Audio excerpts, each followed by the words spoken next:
Bienvenidos a Una Semana en el Mundo, el programa de France 24, donde analizamos la actualidad de nuestros días. Lo que ya lo saben, últimamente significa lo que dice, hace y deshace Donald Trump. Sin embargo, el episodio de este viernes ha sido realmente inédito.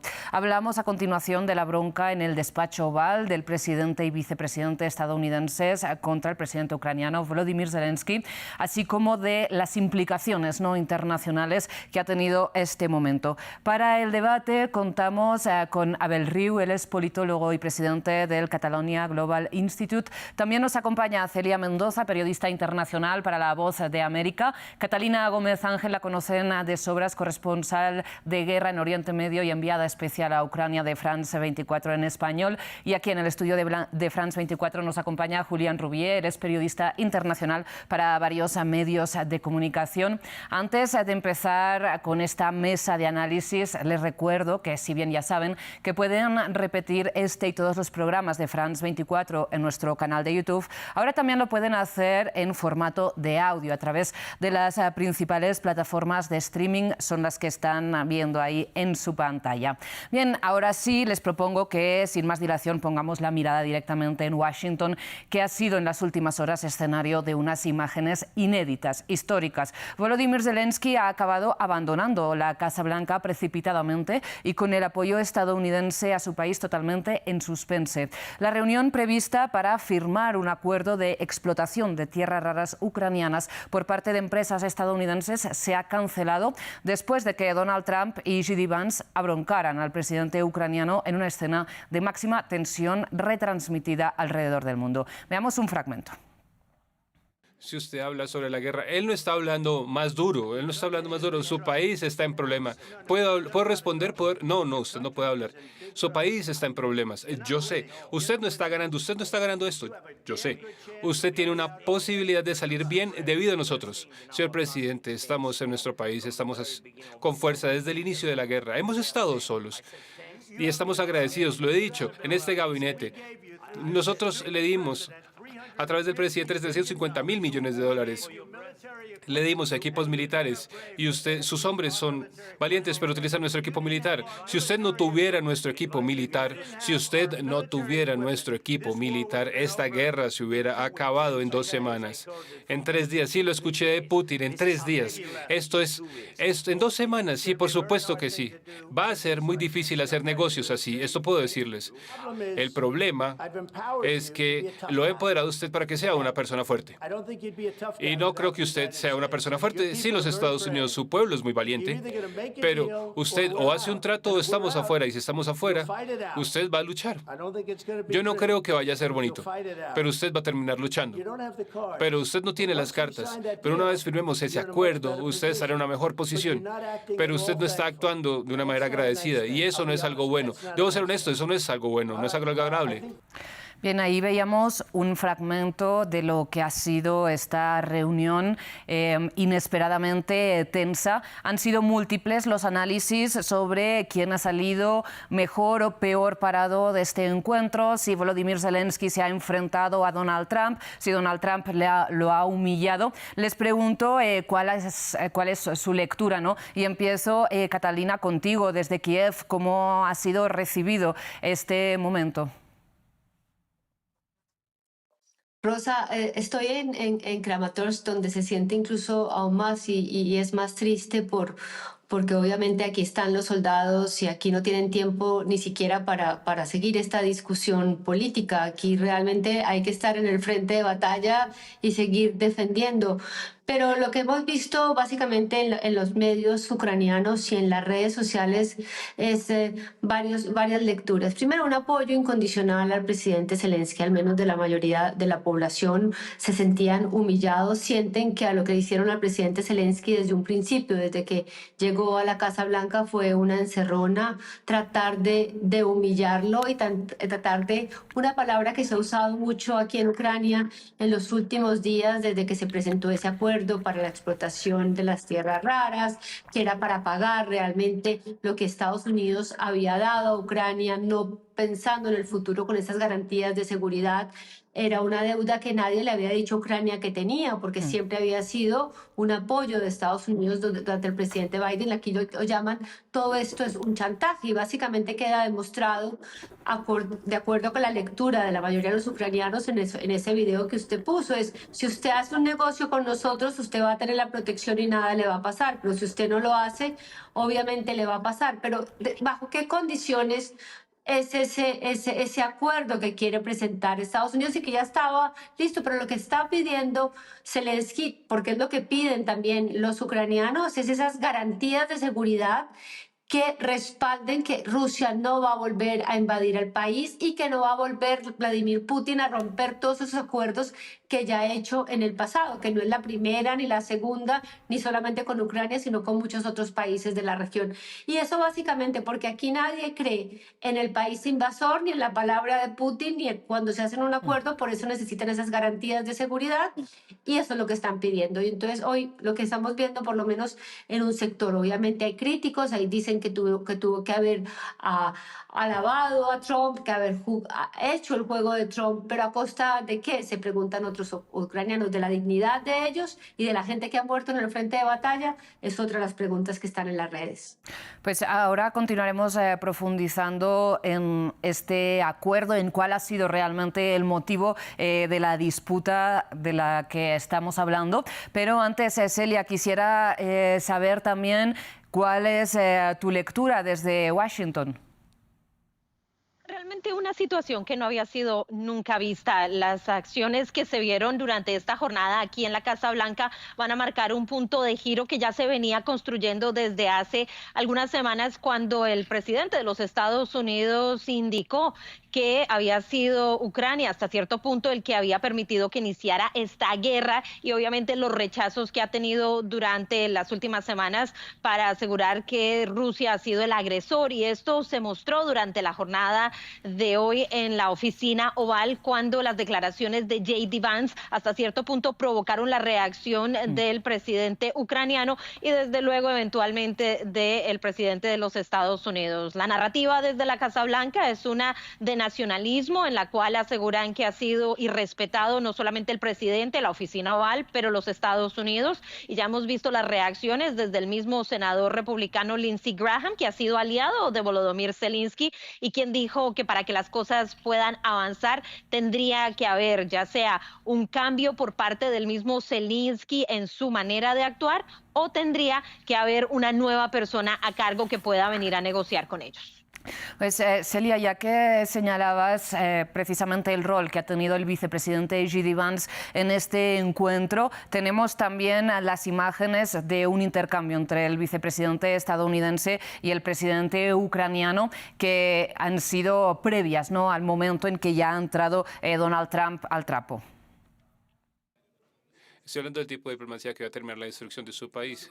Pero, vea, señor presidente, con respeto, creo que es irrespetuoso que usted venga a la oficina o al tratar de litigar esto en frente del medio estadounidense. Ahora ustedes están dando vueltas, tratando de forzar conscriptos a la línea de frente porque tienen problemas de gente. Ustedes deberían estar agradecidos al presidente por llegar a este conflicto. Sobre Ucrania, usted ha ido para saber qué programas tenemos. ¿Cuánto? ¿Hace cuánto? De hecho, observé las historias. Sé que lo que ocurre es que uno trae gente, los trae en una gira de propaganda, señor presidente. ¿Está usted en desacuerdo con que hay problemas llevando gente a su ejército?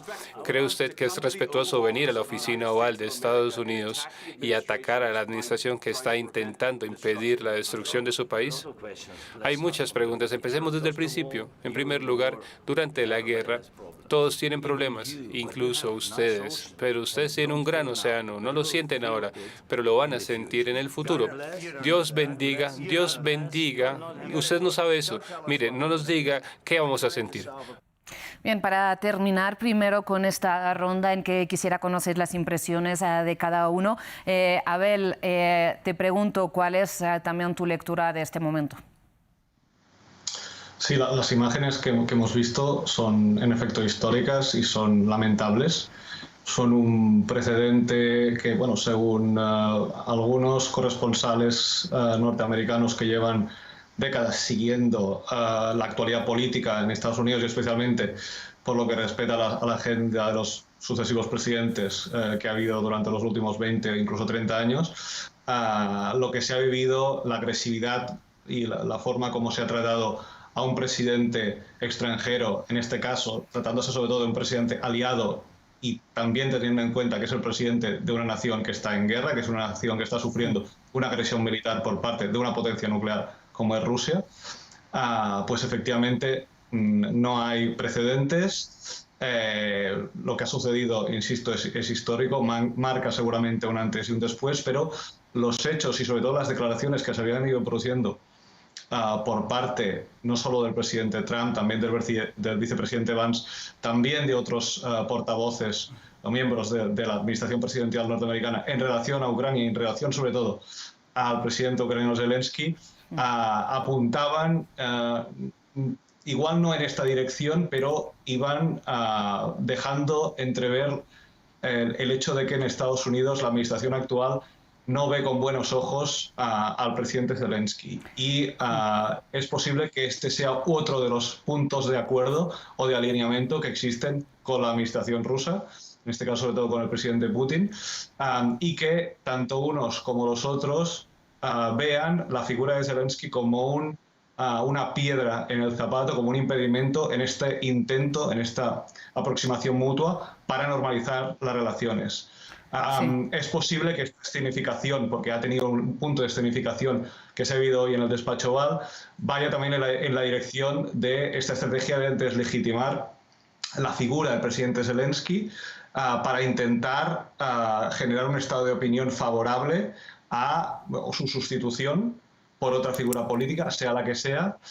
En todo caso, el efecto, y como se ha comentado anteriormente, al menos por lo que respecta a Ucrania, pero también por lo que respecta a los aliados europeos, ha sido exactamente el contrario.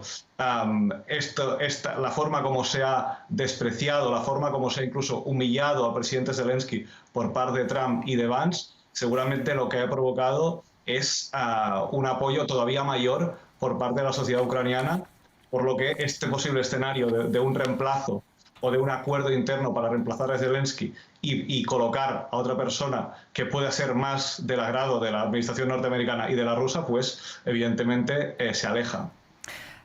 Precisamente ahora por alusiones volveremos a Catalina y un poco saber cuál es, digamos, más allá de este apoyo que nos señalabas, cuál es el punto de vista no mayoritario de la población ucraniana respecto a Volodymyr Zelensky, y también la pregunta es quizás si podemos continuar hablando de Estados Unidos como aliado de Ucrania, ¿no? Pero antes, para cerrar esta primera ronda, Julián, ¿cuál es en pocas palabras tu opinión sobre este momento? Bueno, yo creo que ante todo fue una revancha de Trump por lo que fue el Ucrania Gate en el año 2019.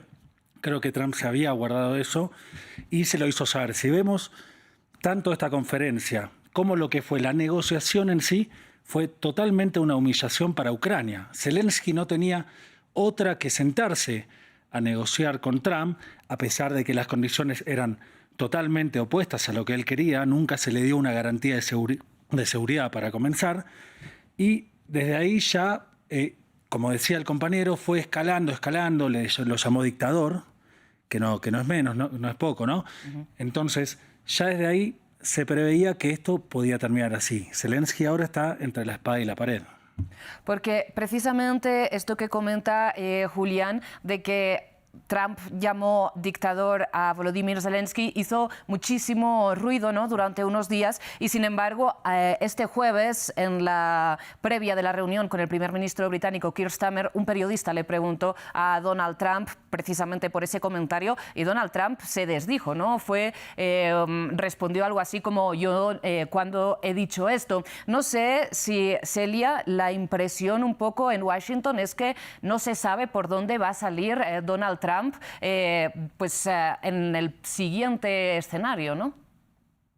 Definitivamente hay que recordar que la percepción que se vive en los Estados Unidos es distinta a la que se vive desde la comunidad internacional, y esto lo podemos ver en la manera en la que están reaccionando los miembros de la administración, los miembros del Congreso estadounidense, en su mayoría republicanos, y la comunidad internacional, la cual ha apoyado en especial a Volodymyr Zelensky, nuevamente con las declaraciones desde Europa y miembros como el primer ministro de Polonia, entre otros, quienes han respaldado completamente a Zelensky. Pero dentro de los Estados Unidos lo que estamos viendo después de estas elecciones es un alineamiento por parte de la política en la cual no se le critica al presidente, al contrario, lo que estamos en las últimas horas escuchando es aplausos y de parte del secretario de Estado, de miembros de la administración, aunque lo que hemos visto es que anteriores miembros de su administración, como el señor Bolton, consejero de Seguridad Nacional, es el que ha venido a decir que Estados Unidos está en el lugar equivocado de la historia. Pero en el Congreso estadounidense, más allá de los demócratas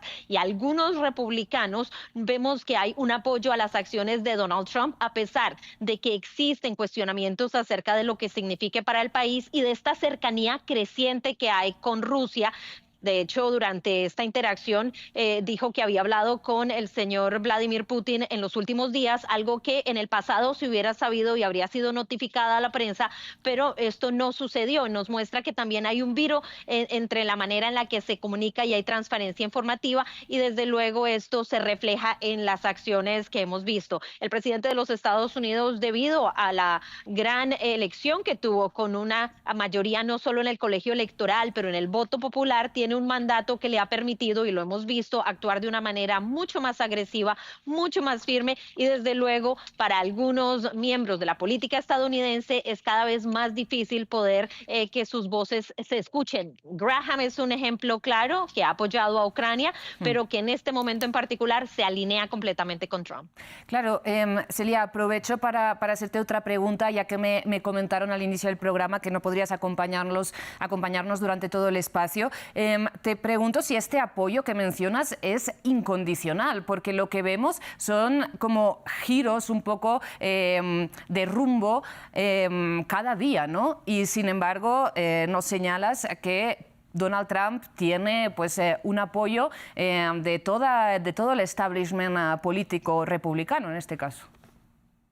Así es, y también lo hemos visto en las acciones que ha tomado a nivel nacional, y como bien lo mencionas, el presidente de los Estados Unidos se ha dedicado a manejar su política muy similar a como lo hizo en su primer mandato, pero sin las garantías que tenían algunos miembros de la administración que estaban dispuestos a rechazar o a poner freno a sus impulsos. Lo que hemos visto ahora es acciones donde él presenta diferentes propuestas, lo hace por medio de sus redes sociales y ejecutan esta acción en diferentes frentes. En este caso, en Ucrania se ha convertido en uno de los temas más complicados, en especial para Ucrania, debido a los sentimientos personales que también tiene Donald Trump con el señor Zelensky y que podrían marcar la relación de estos dos líderes. Y no hemos visto un rechazo significativo. Algunos republicanos en el Congreso han hecho comentarios, en especial cuando llamó dictador a Zelensky hace ya una semana, pero de ahí en adelante no hemos visto acciones significativas. De hecho, el líder de la Cámara de Representantes de los Estados Unidos no se ha pronunciado fuertemente. Hemos visto cómo el liderazgo en el Senado tampoco lo ha hecho, y esto muestra que hay una alineación, y lo han vendido públicamente como la idea de que no se puede seguir invirtiendo dinero y que los Estados Unidos están trabajando por un acuerdo de paz, a pesar de que hay cuestionamientos de cómo se llega a esa paz, y desde luego de que la Unión Europea y Ucrania no han sido invitados, por lo menos a la primera reunión que se llevó a cabo la semana pasada en la capital de Arabia Saudita, en Riad, y donde de hecho Estados Unidos inició un plan de 4 puntos para restablecer relaciones diplomáticas con Rusia, las cuales estarían avanzando tras la reunión esta semana en Estambul por los miembros de la administración de ambos países. Pues hablemos precisamente de la Unión Europea, centrémonos en esta relación transatlántica, porque precisamente a los cambios de rumbo a los que hacía referencia me refería precisamente. Parece que Celia ya ahora sí ha tenido que abandonar este espacio, pero antes de nada, pues un agradecimiento desde aquí. Pero sigamos hablando, como decíamos, de la Unión Europea. Estos cambios de rumbo, por ejemplo, se han escenificado esta semana en las reuniones con el presidente francés Emmanuel Macron y con el primer ministro británico Keir Starmer, tras las cuales han ambos mandatarios, Trump y sus respectivos compañeros europeos, han puesto en escena una cierta armonía, ¿no?, y una fortaleza de sus alianzas enmarcadas en la OTAN, entre otras cuestiones. De hecho, este jueves con Keir Starmer ambos hablaban, ¿no?, de la posibilidad de que Reino Unido desplegara tropas en Ucrania, señalaban la importancia, ¿no?, de mantener el artículo 5 de la OTAN en ese contexto, y sin embargo llega este viernes este nuevo giro de narrativa totalmente por parte de Donald Trump. Para repasar algunas de las reacciones que han venido por parte de líderes europeos, tenemos a Giorgia Meloni, que está pidiendo una reunión entre los presidentes o primeros ministros del bloque comunitario y Estados Unidos. Tenemos a Pedro Sánchez, el presidente del gobierno español, señalando: Ucrania, España está contigo. Macron diciendo que es más necesaria que nunca una Unión Europea fortalecida y una potencia, ¿no?, europea. También Donald Tusk, el primer ministro de Polonia, ha señalado: querido Volodymyr Zelensky, queridos amigos ucranianos, no están solos. La jefa de la diplomacia europea, Kaja Kallas: Ucrania es Europa, estamos con Ucrania. Friedrich Merz, el aspirante, ¿no?, a convertirse con toda probabilidad en el nuevo canciller alemán después de las elecciones del pasado domingo, señala: Zelensky, estamos con Ucrania en los buenos momentos y en los difíciles. Nunca debemos confundir al agresor con la víctima en esta terrible guerra. Bien, Abel, te pregunto si la Unión Europea va a elegir su relación y su apoyo a Ucrania frente a mantener la alianza con Estados Unidos. Bien, parece que los hechos que se han producido desde la llegada de Trump al poder por segunda vez hace ya un mes y una semana indican que tampoco es que haya muchas alternativas para los países europeos en este caso, teniendo en cuenta esta creciente agresividad, esta hostilidad cada vez mayor, no solo hacia Ucrania, sino también hacia, en general, los aliados y particularmente los aliados europeos, o al menos aliados hasta este momento, ¿no? Y es cierto que, igual que en cualquier matrimonio, pues si una de las partes no está conforme, pues tiene todo el derecho del mundo a abandonarlo a través del divorcio. Pues en este caso es posible que estemos avanzando en una situación en la que este acuerdo o este marco que había funcionado, que había existido durante 8 décadas dentro de la Alianza Atlántica, deje de tener sentido, pues, sobre todo en este caso por ausencia de voluntad de una de las partes, de la parte fundamental, de la principal potencia militar del planeta, que es ni más ni menos que los Estados Unidos, evidentemente, por un cambio de prioridades, por un cambio en la forma como interpretan el orden global y lo que tienen que ser sus relaciones tanto con antiguos aliados como con los adversarios, desde una lógica mucho más transaccional, desde una lógica mucho más de abrazo de este sistema multipolar que recuerda a una vuelta a unos imperialismos de corte antiguo, de corte propio más del siglo XVIII, siglo XIX, en que la fuerza lo era todo. Y al final los miembros de la comunidad internacional más fuertes eran aquellos que se ponían de acuerdo para decidir el destino del mundo, o bien se hacían la guerra. Pues en este caso lo que vemos o este nuevo marco de aproximación entre Rusia y Estados Unidos parece confirmar, ¿no?, esta interpretación, esta visión que tiene la administración norteamericana. En este caso, y ante este escenario, es evidente que este antiguo alineamiento en el marco de la OTAN pues le sobra, no le es necesario, y aquí evidentemente los países europeos, que muchos llevan 8 años, y esto es importante recordar, que ya fue cuando Trump llegó a la presidencia de Estados Unidos por primera vez en 2017, se empezó ya a hablar entonces, a iniciativa sobre todo del presidente Macron, de esta necesidad de avanzar hacia una mayor autonomía estratégica europea. Pero más allá de las grandes intenciones, más allá de las grandes declaraciones, por lo que respecta a hechos, por lo que respecta a decisiones, poco se avanzó. Se confió en que una presidencia demócrata al final volvería a los Estados Unidos, que fue lo que pasó con Biden, pero tampoco se podía contar con que 8 años después Trump volvería a estar en el poder, ¿no? En todo caso, se postergaron decisiones que se hubieran tenido que tomar y que eran fundamentales, y ahora lo que vemos son estas prisas, este estado de caos y de improvisación en el que, insisto, no hay alternativas a esta necesidad y a la conveniencia de avanzar en una mayor soberanía europea en materia de defensa y seguridad. Esto implica, por un lado, mayor coordinación, la creación de nuevos mecanismos que incluyan hasta la medida de lo que sea posible la Unión Europea, pero no solo, teniendo en cuenta también la dificultad para poner de acuerdo a 27 miembros y especialmente teniendo en cuenta que hay miembros como Hungría o Eslovaquia que se oponen a esta mayor integración, pero también contando con la posibilidad de que puedan incluir a países como el Reino Unido en este caso.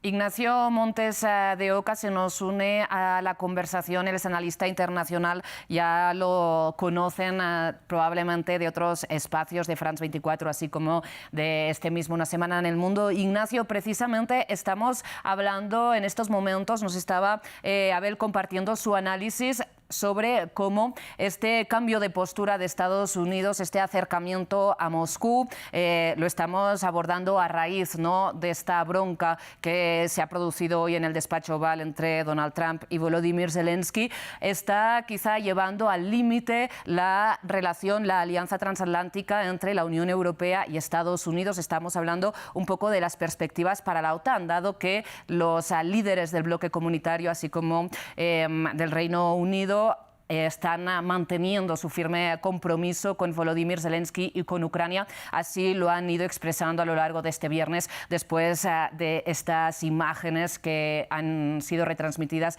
desde la Casa Blanca. Ignacio, te pregunto entonces si crees que esto es, así como pronosticaba Abel, un poco ya el fin de la OTAN, o al menos de esta alianza incondicional construida después de la Segunda Guerra Mundial entre la Unión Europea y Estados Unidos. La respuesta es sí y no. Sí, porque a partir de este momento no hay forma de que Europa pueda confiar, por lo menos mientras esté Trump en el poder, en un respaldo frente a lo que es la agresión de Rusia. Y además porque tienen que enfrentar una realidad. Este asunto nunca se trató solamente de Ucrania. Putin está amenazando a toda Europa y en esas circunstancias le está pidiendo asistencia a Trump. Pero la respuesta negativa también es porque se trata de Trump. Cuando uno quiere saber qué es lo que piensa Trump, tiene que preguntarse inmediatamente cuándo, a qué hora, porque nos estamos acostumbrando a que cambia de opinión tanto como de traje. Sí, exactamente esto estábamos comentando hace unos minutos, ¿no?, sobre estos cambios de rumbo y de narrativa constantes que, sin embargo, parece que no le hacen perder apoyos, ¿no?, dentro de su partido republicano, por lo menos. Antes de seguir con este análisis, quisiera que viéramos cuáles han sido las reacciones tanto por parte de Donald Trump como de Volodymyr Zelensky una vez ya terminada, cancelada esta reunión, cuando Volodymyr Zelensky ya había sido expulsado de la Casa Blanca y ya se anunció que no se firmaba el acuerdo de extracción de tierras raras y que tampoco tendría lugar la rueda de prensa prevista. Significativa hoy en la Casa Blanca. Se aprendió mucho que nunca se podría entender sin una conversación bajo tanto fuego y presión. Es sorprendente lo que surge a través de la emoción y ha determinado que el presidente Zelensky no está listo para la paz si Estados Unidos está involucrado, porque siente que nuestra participación le da una gran ventaja en las negociaciones. No quiero ventajas, quiero paz. Él faltó el respeto a los Estados Unidos de América en su preciada oficina oval. Puede regresar cuando esté listo para la paz. Gracias Estados Unidos, gracias por su apoyo, gracias por esta visita, gracias presidente, gracias al Congreso, gracias al pueblo estadounidense. Ucrania necesita una paz justa y duradera y estamos trabajando precisamente para lograrlo. Bien, Julián, ¿cómo entiende que Volodymyr Zelensky, después de esta situación, haya incluso dado las gracias a Donald Trump, tal y como veíamos? Bueno, yo creo que acá se ven las dos necesidades en los dos tweets.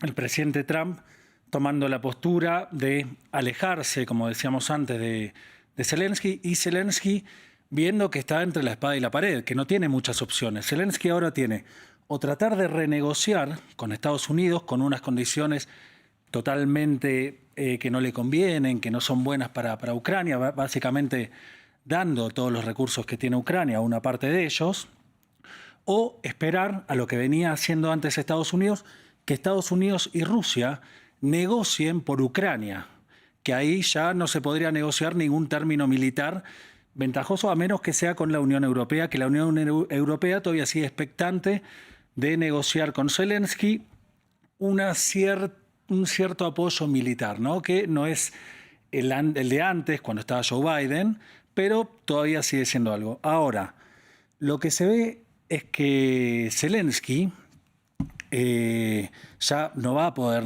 tomar él mismo una decisión, lo que creo yo, y que ahora Rusia va a ser quien tome, que aparte Putin, no hay que olvidarnos, Putin dijo en estos días también que podían extraer minerales raros del territorio ucraniano controlado por Rusia. Entonces ya Rusia está tomando control y tomando decisiones sobre eso, que es lo que Zelensky para mí ve así con malos ojos. Volvemos a tener conexión para precisamente recoger esta idea que nos dejabas, Julián. Volvemos a tener conexión con Catalina desde Kramatorsk. Catalina, parecía, sin embargo, que Volodymyr Zelensky estaba dispuesto, ¿no?, a firmar con Donald Trump este acuerdo que cedía la explotación de tierras raras ucranianas a empresas estadounidenses. Parece que la discusión no ha surgido, ¿no?, de un desacuerdo respecto a este pacto. Lo que pasa es que el acuerdo que llevaba para Volodymyr Zelensky para firmar estaba ya aprobado por el Consejo de Ministros. No estaba lejos de ser el primer borrador que le había presentado el gobierno de Donald Trump.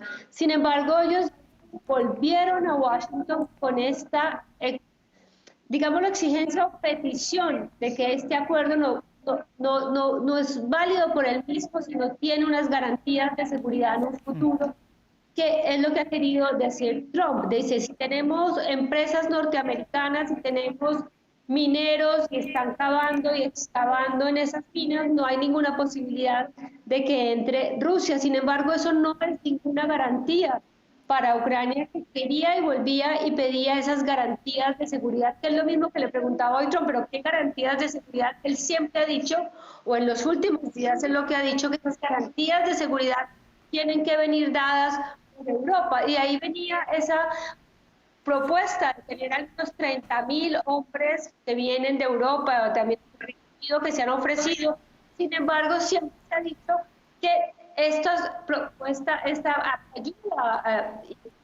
ayuda militar, esta asistencia europea, tiene que tener apoyo norteamericano, y eso es lo que no quiere entrar Donald Trump a prometer y asegurar. Entonces ahí viene el primer desacuerdo, sumado a muchos desacuerdos que hemos hablado, sumado a esa gran desconfianza y a esa, digamos, distanciamiento y diferencias del pasado que vienen con Zelensky, que también obviamente ellos querían que Zelensky hiciera un poco lo que Trump y el primer ministro británico, de venir a la un poco a Trump.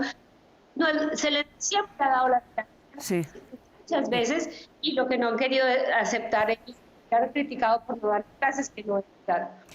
Catalina, tenemos unos pequeños problemas de audio, aún así hemos logrado, creo, entender la idea, lo que nos explicabas. Precisamente, Ignacio, ante este panorama, ¿cuál crees que es el camino que va a tomar el desarrollo de la guerra en estos momentos? Lo que sucede es que la guerra es independiente de lo que se discutió hoy. Lo que hoy se discutía era un acuerdo económico. Precisamente lo que explicaba recién la corresponsal es que lo que no estaba obteniendo Ucrania era un compromiso militar. Trump dijo, yo acepto esto, y daba la seguridad, daba esta idea de que si hay empresas norteamericanas, eso era un freno para Rusia, pero también avisó que no iba a desplegar soldados norteamericanos y que tenía que ser Europa la que le brindara la seguridad física real y concreta. Con esto, Ucrania entendió que no era suficiente. Y no era suficiente porque lo que se negociaba en un plano más grande era una tregua, no la paz. Aclaremos, siempre se negocia una tregua, no la paz. La paz es otra cosa, es algo mucho más grande. Y el problema era la diferencia entre estos dos universos. El universo de Trump vinculado a los negocios, a la explotación de los recursos naturales de Ucrania, y el universo de Ucrania, que es de urgencia militar. Ahora bien, para contestar más directamente la pregunta, ¿qué opciones tiene Ucrania excepto resistir? La guerra va a continuar.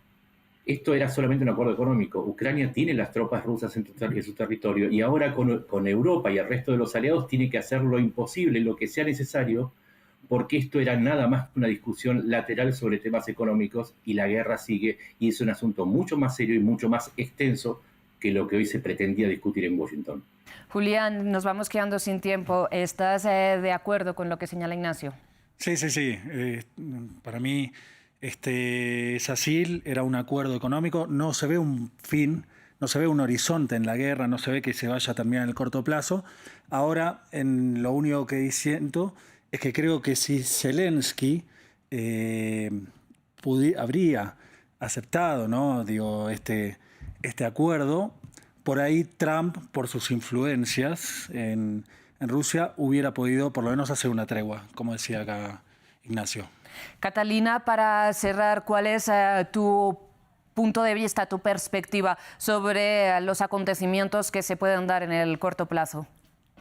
Lo que pasa es que también hay veces se nos olvida que Zelensky también tiene una población interna a la cual tiene que venderle todos estos acuerdos que hace con Estados Unidos.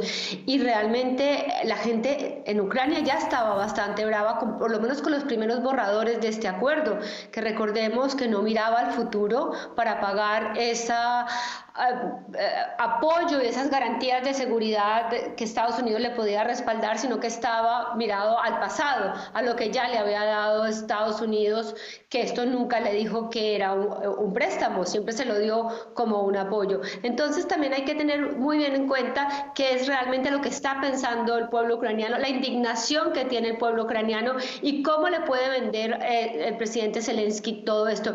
Hubiera quedado muy mal, yo creo que no lo hubieran aceptado la mayoría de los ucranianos si hoy Zelensky realmente firma este acuerdo económico sin ninguna posibilidad ni ningún compromiso del presidente Donald Trump de ofrecerle por lo menos la posibilidad de unas garantías de seguridad, pero también de un apoyo, de por lo menos de reconocer que Ucrania es su aliado, que ha sido el invadido y que Rusia es el agresor, que en ningún momento lo ha dejado claro. Pues lamentablemente nos quedamos sin tiempo ya en este espacio, pero esta es sin lugar a dudas una de las noticias en desarrollo, de las situaciones en desarrollo a las que damos más seguimiento aquí en France 24, así que tendremos nuevas ocasiones seguro para continuar analizando la guerra en Ucrania y todas sus aristas internacionales. Catalina, muchísimas gracias un día más por tu participación en este espacio. Ignacio, igualmente, y Julián, también muchas gracias. Hemos tenido un problema a lo largo de este programa de conexión con Abel Riu, pero también le agradecemos su participación en Una Semana en el Mundo. Y antes de terminar con el desarrollo de las situaciones en desarrollo a las que damos más seguimiento aquí en France 24, así que tendremos nuevas ocasiones seguro para continuar analizando la guerra en Ucrania y todas sus aristas internacionales. Catalina, muchísimas gracias un día más por tu participación en este espacio. Ignacio, igualmente, y Julián, también muchas gracias. Hemos tenido un problema a lo largo de este programa de conexión con Abel Riu, pero también le agradecemos su participación en Una Semana en el Mundo. Y antes de terminar, como siempre, el agradecimiento es para todo el equipo de producción y el equipo técnico que hace posible este y todos los espacios de France 24 y a ustedes, como siempre, por su atención. Enseguida regresamos.